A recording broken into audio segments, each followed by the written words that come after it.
Thanks God, it's Saturday, banding day namin magnanay. And here we are, Quezon City Memorial Circle. Sinadya talaga namin umorder sa Shopee ng badminton para maglaro dito sa circle. At somehow, banding na din namin magnanay, exercise na din. Sa pinaka-paborito namin snacks dito sa circle ay ang buko. Mas nakakain pa nga ako ng buko dito sa Manila kaysa sa probinsya. Inis na sa akin dyan si Alisa kasi ilang minuto pa lang daw napagod na ako. Sabi ko ganyan talaga ang mga mami, mabilis na mapagod. Maraming beses ko na pala siya pinangakuan na pumunta kami dito sa pero maraming beses na din siya nabigo dahil. Kaya ngayon, kailangan ko na talaga ito pa rin dahil pauwi. Baon pala kaming ice cream rice. Ay alam nyo ba dito sa circle may free water po sila. Hindi na kailangan bumili ng bottled nila dahil may free mineral na sila. Dami niyang tinuturo, ang dami niyang gustong gawin at ang dami niyang gustong puntahan. Sabi ko nakakapagod na at magpahinga muna tayo.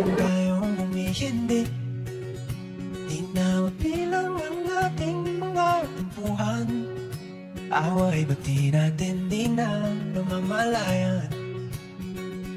Eto tayo, ngunit sa huli palagi babalik pa rin sa yakap mo.